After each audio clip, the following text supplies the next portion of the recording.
গুৱাহাটী হাইকোৰ্টৰ ফালৰ পৰা ওলাইছে 5টা ড্ৰাইভাৰৰ কাৰণে পোষ্ট আৰু এই পোষ্টকেইটা আপোনালোকৰ দৰমহা থাকিব 750 টকা ডেইলি হিচাপত আপোনালোকক দিব আৰু এই পদকেইটা আবেদন কৰা লাষ্ট ডেট হৈছে আপোনালোকৰ 11 জানুৱাৰী 2025 যদিহে আপোনালোকৰ ড্ৰাইভিং লাইসেন্স আছে তেতিয়া আপোনালোকে এই যি গুৱাহাটী হাইকোৰ্টৰ ফালৰ পৰা 5টা ড্ৰাইভাৰৰ কাৰণে পোষ্ট ওলাইছে এই পোষ্টকেইটাৰ কাৰণে আপোনালোকে আবেদন কৰিব পাৰিব আৰু আপোনালোকৰ দৰমহাটো দিব 750 টকা ডেইলি হিচাপত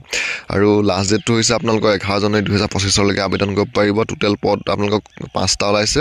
আৰু পে স্কেল ইয়াত দি দিছে 750 টকা পাৰ ডে হিচাপত দিব শিক্ষাগত অৰ্হতাত অকল আপোনালোকে মেট্ৰিক পাছ হ'লেই পাৰিব আপোনালোকে ইয়াৰ কাৰণে গ্ৰেজুৱেচন কৰা নহলেও হ'ব অকল মেট্ৰিক পাছ হলে পাৰিব আৰু খালি আপোনালোকৰ যোনখন ড্ৰাইভিং লাইসেন্স হয় এই ড্ৰাইভিং লাইসেন্সখন থাকিব লাগিব যদিহে আপোনালোকে এই পদকেইটাৰ কাৰণে আবেদন কৰিম বুলি ভাবিছে আৰু বয়সৰ ক্ষেত্ৰত মিনিমাম বয়স আপোনালোকৰ ধৰি দিছে ইনে বয়সটো ধৰি দিছে আপোনালোকৰ 40 বছৰলৈকে যদিহে OBC হয় 3 বছৰ বেছি হ'লেও পাৰিব SC ST ক'লে আপোনালোকে 5 বছৰ বেছি হ'লেও পাৰিব আৰু যোনসকল PWBD হয় তেওঁলোকে 10 বছৰ বেছি হ'লেও পাৰিব আৰু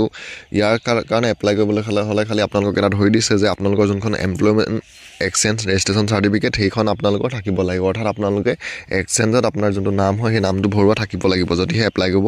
খোজে তাৰ পিছত এপ্লিকেশন ফিজটো হৈছে SC ST PWD সকলে SC ST সকলে দিব লাগিব 150 টকা PWD সকলে এপ্লিকেশনৰ ফিজ দিব নালাগে আৰু আদাৰ্স যোনসকল জেনেৰেল বা OBC MOBC হয় তেওঁলোকে এপ্লিকেশন ফিজটো দিব লাগিব 300 টকা আৰু ইয়াৰ অনলাইন আবেদন আৰম্ভ হৈছে 27 ডিসেম্বৰৰ পৰা লাষ্ট ডেট হৈছে আপোনালোকৰ 11 জানুৱাৰী যোনসকলে এই 5টা ড্ৰাইভাৰ পদৰ কাৰণে এপ্লাই কৰিম বুলি ভাবিছে ইয়াৰ যোনটো অফিচিয়েল ৱেবসাইট আছে সেই ৱেবসাইটটোত গৈ আপোনালোকে যাব আৰু ৱেবসাইটটোত গৈ আপোনালোকে ইয়াৰ যোনটো